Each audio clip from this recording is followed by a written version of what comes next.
उसके बाद आगे इस पवित्र पुस्तक ज्ञान गंगा में पूज्य गुरुदेव जी ने क्या समझाया है सरस्वती रचना के माध्यम से।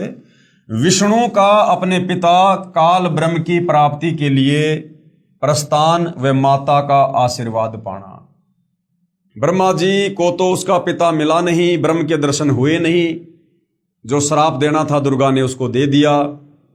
उसके बाद दुर्गा ने विष्णु को अपने दूसरे नंबर के बेटे को कहा कि बेटा आगे चलकर फिर तू भी बीच में टांग अड़ाएगा कि मैं भी अपने पिता के दर्शन करूंगा, फिर तुम सृष्टि कर्म को बाधित करोगे, तो बेटा तू भी कोशिश कर ले अपने पिता के दर्शन की, ताकि आगे चलकर फिर कोई बाधा उत्पन्न ना करे। तो विष्णु द्वारा अपने पिता काल ब्रह्म की प्राप्ति के लिए प्रस्थान करना और माता का आशीर्वाद पाना।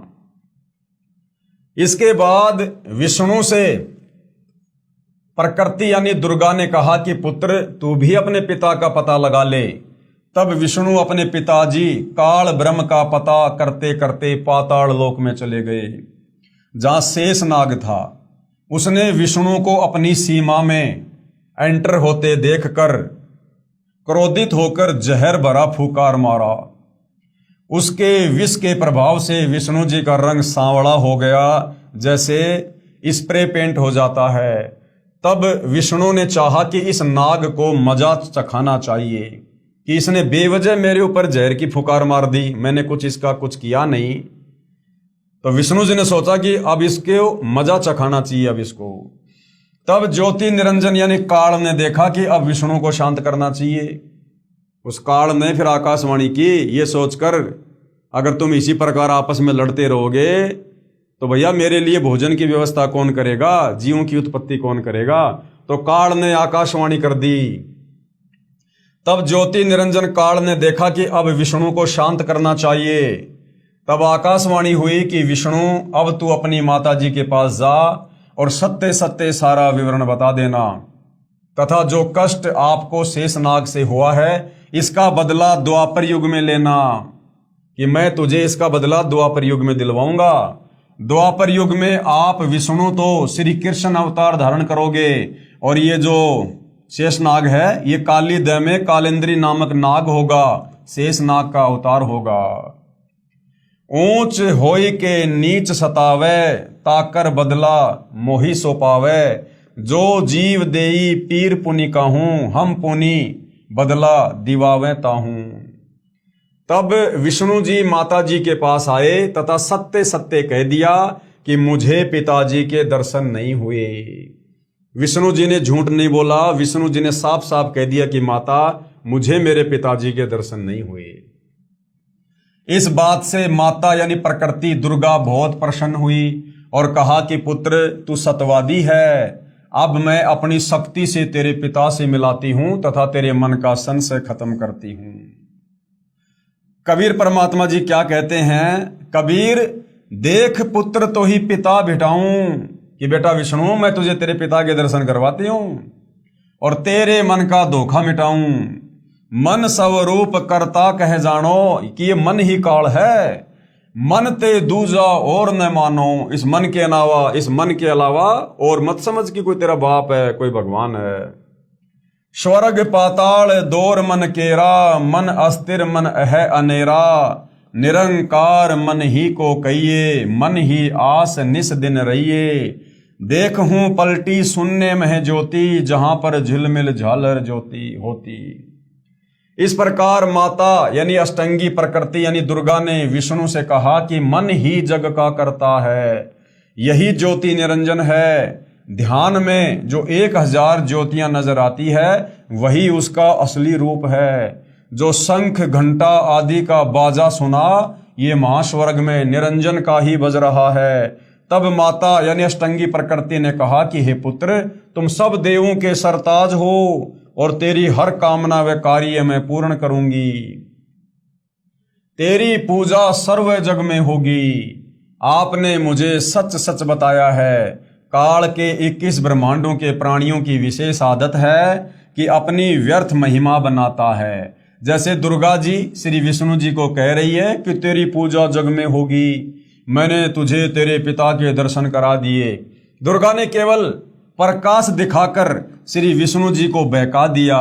श्री विष्णु जी भी प्रभु की यही स्थिति अपने अनुयायियों को समझाने लगे कि परमात्मा का केवल प्रकाश दिखाई देता है। अब दुर्गा ने विष्णु जी को बहला दिया कि देख, मैं तुझे तेरे बाप के दर्शन करवाती हूं ब्रह्म के, और सहस्रार कमर में ध्यान लगवाकर जो 1000 ज्योतियां हैं, 1000 पंखड़ियों का वो कमल है सहस्रार कमल, तो वहां पर वो प्रकाश दिखा दिया और विष्णु जी को शांत कर दिया। विष्णु जी भी खुश हो गए कि हाँ, मैंने अपने पिता के दर्शन कर लिए। और आगे फिर विष्णु जी ने भी अपने भक्तों को वही ज्ञान प्रचार करना शुरू कर दिया। अब उस ब्रह्म की वास्तविक स्थिति का, परमात्मा की वास्तविक स्थिति का विष्णु को भी नहीं पता। जैसा उसको दुर्गा ने बहकाया, वैसा ही आगे विष्णु जी ने प्रचार करना शुरू कर दिया कि भगवान का तो प्रकाश देखा जा सकता है। तो आगे चलकर फिर पूरी दुनिया ने ये मान लिया कि परमात्मा निराकार है, परमात्मा दिखाई नहीं देता, केवल परमात्मा का प्रकाश देखा जा सकता है।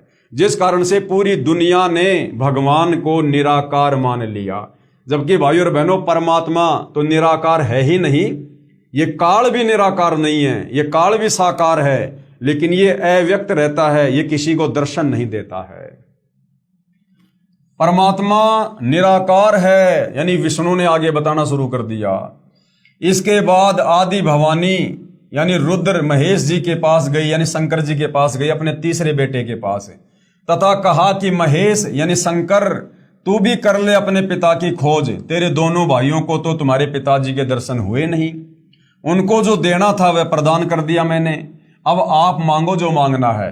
तब महेश ने कहा, यानी शंकर जी ने कहा कि हे जननी यानी हे माता, मेरे दोनों बड़े भाइयों को पिता के दर्शन नहीं हुए, फिर प्रयत्न करना बेकार है। कृपया मुझे ऐसा वरदान दो कि मैं अमर यानी मृत्युंजय हो जाऊं, मैं कभी ना मरूं। तब माता ने कहा कि ये मैं नहीं कर सकती, हाँ युक्ति बता सकती हूं जिससे तेरी आयु सबसे लंबी बनी रहेगी। अब शंकर जी ने क्या कहा कि माता जी, जब मेरे दोनों भाइयों को मेरे पिता ने दर्शन नहीं दिए तो मैं तो प्रयत्न ही नहीं करूंगा, व्यर्थ है। लेकिन मुझे एक आशीर्वाद दे दो, मैं मृत्युंजय हो जाऊं, मैं कभी ना मरूं, अमर हो जाऊं। क्योंकि भाइयों और बहनों, हम सभी आत्माएं पहले सतलोक में थी और सतलोक में हम सब मृत्युंजय थे, हम कभी नहीं मरा करते थे, अमर थे। तो आत्मा को रह रहकर वो कसक रहती है कि मैं कभी ना मरूं, मैं कभी ना मरूं, मरने से डर लगता है। तो शंकर जी ने कहा कि माँ मुझे ऐसा वरदान दे दे कि मैं मृत्युंजय हो जाऊं। तो दुर्गा ने कहा कि बेटा 21 ब्रह्मांड में तो कोई भी मृत्युंजय नहीं है, कोई और वरदान मांग ले। तो दुर्गा ने क्या कहा कि बेटा मैं तुझे एक युक्ति बता सकती हूं जिससे तेरी आयु सबसे ज्यादा लंबी बनी रहेगी। विधि योग समाधि है, यानी तू बहुत ज्यादा समाधि लगाया कर, अपने श्वासों को रोक कर तू समाधि अवस्था में रहा कर। क्योंकि भाई और बहनों, हम सबका शरीर चाहे देवता हो, चाहे हम स्त्री पुरुष हों, चाहे हम मनुष्य हों, ये जो शरीर है ये श्वासों से चलता है। जितनी ज्यादा श्वासें बर्बाद होंगी उतनी जल्दी हमारी मृत्यु होगी। तो दुर्गा ने शंकर जी को विधि बता दी कि तू समाधि में रहकर श्वासों का कम से कम प्रयोग किया कर, इससे तेरी उम्र लंबी हो जाएगी। इसलिए महादेव यानी शंकर जी ज्यादातर समाधि में ही रहते हैं। इस प्रकार माता यानी अष्टंगी प्रकृति ने, दुर्गा ने तीनों पुत्रों को विभाग बांट दिए। कौन कौन से विभाग बांट दिए? रजगुण विभाग ब्रह्मा जी को दे दिया, सतगुण विभाग विष्णु जी को और तमगुण शंकर जी को।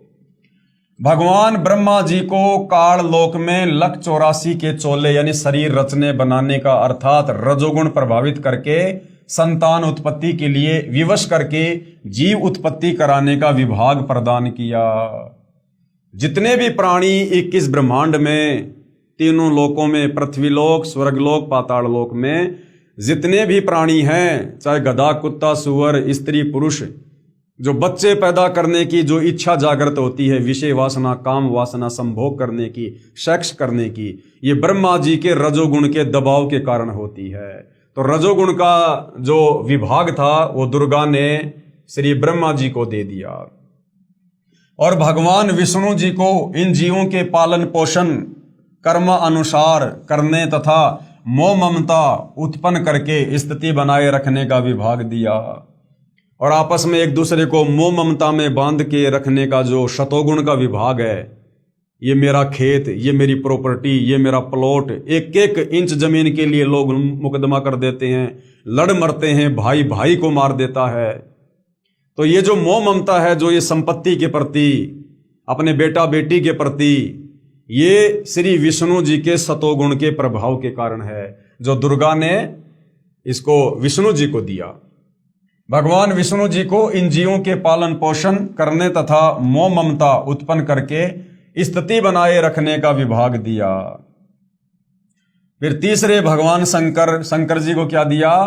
महादेव को संहार करने का विभाग प्रदान किया, यानी लोगों को मार मार के अपने पिता काल के पास भेजने का डिपार्टमेंट है। क्योंकि इनके पिता निरंजन को, काल को, ब्रह्म को 1 लाख मानव शरीरधारी जीव प्रतिदिन खाने पड़ते हैं। यहां पर मन में एक प्रश्न उत्पन्न होगा कि ब्रह्मा, विष्णु तथा शंकर जी से उत्पत्ति, स्थिति और संहार कैसे होता है? ये तीनों तो अपने अपने लोक में रहते हैं ऊपर। तो गुरुदेव भगवान कैसे समझा रहे हैं कि ऊपर के लोक में बैठकर भी ये नीचे के लोकों के जीवों को कैसे प्रभावित करते हैं। जैसे आजकल संचार प्रणाली को, यानी जो हम लोग बात करते हैं मोबाइल से, जैसे आजकल संचार प्रणाली को चलाने के लिए उपग्रहों को ऊपर आसमान में छोड़ा जाता है और वे नीचे पृथ्वी पर संचार प्रणाली को चलाते हैं।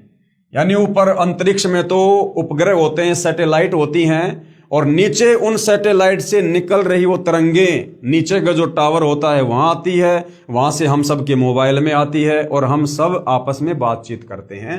तो इसी प्रकार ब्रह्मा, विष्णु, महेश ऊपर अपने अपने लोक में बैठकर वहां से अपने गुणों के प्रभाव से लोगों को प्रभावित करके अपना कार्य करते हैं।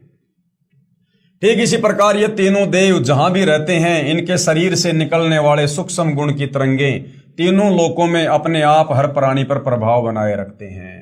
दूसरा उदाहरण गुरुदेव ने दिया, जैसे हम अपने घर में रहते हैं और घर में 3 कमरे हैं और रसोई में माता बहनें खाना बनाती हैं, और जब वो सब्जी में छोकन लगाती हैं तो दूसरे कमरे में बैठे व्यक्तियों को भी ऑटोमेटिक छींक आना शुरू हो जाती है। क्योंकि छोकन कहाँ लगा? रसोई में।